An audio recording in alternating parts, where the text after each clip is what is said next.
The other big conversation in here was the dynamic of claiming territory.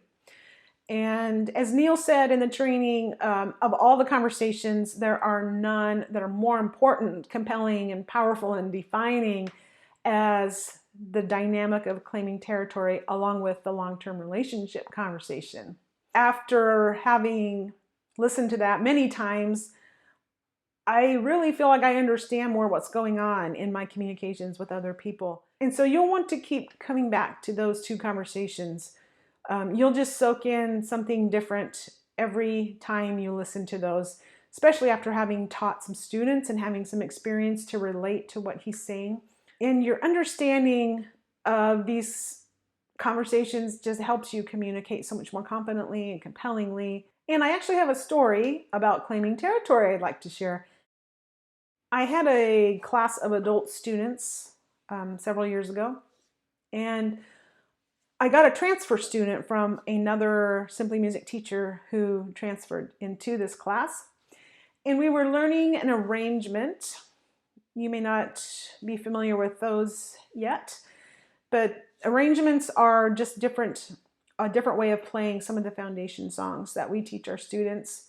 They're fantastic, but we do not provide any support material at all. No reference diagram, no video, no audio, and no taking notes.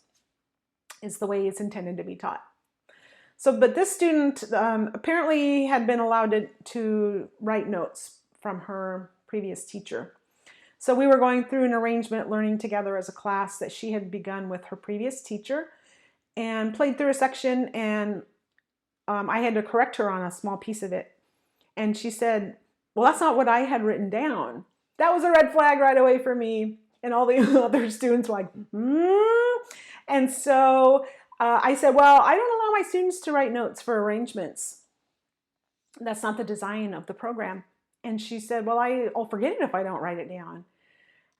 And so I thought, well, this is a good opportunity here to stop and have a conversation right now, even though my other students are really pretty well aware of my stance here. It's just good for everyone to hear it.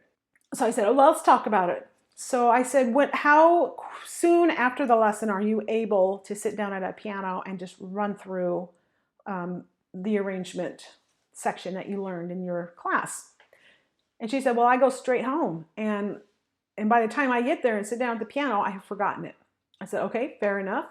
So let's talk about that a little bit. So I said, maybe you're trying to learn too much at one time. So we can, I can cut back how much material I give you to remember, and I can give you some tools and help you discover the tools that it takes for you to go home and know what to do. And she said to me, I appreciate your opinion, but that doesn't work for me. And and so I said, well, let me ask you this. I'm not willing to teach it any other way, because I've seen that if I follow this program the way it's intended, that's what gets the best results.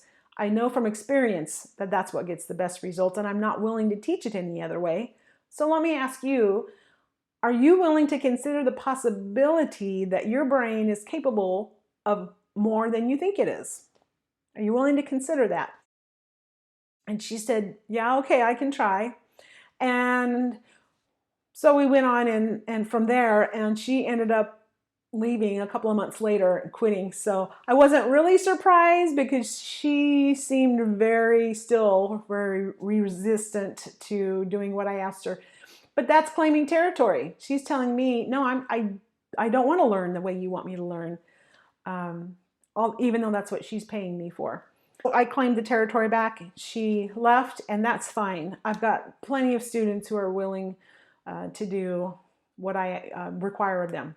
So I wanted to share that story so you would have a practical example of what claiming territory looks like. I'm sure you'll have plenty of your own to draw from.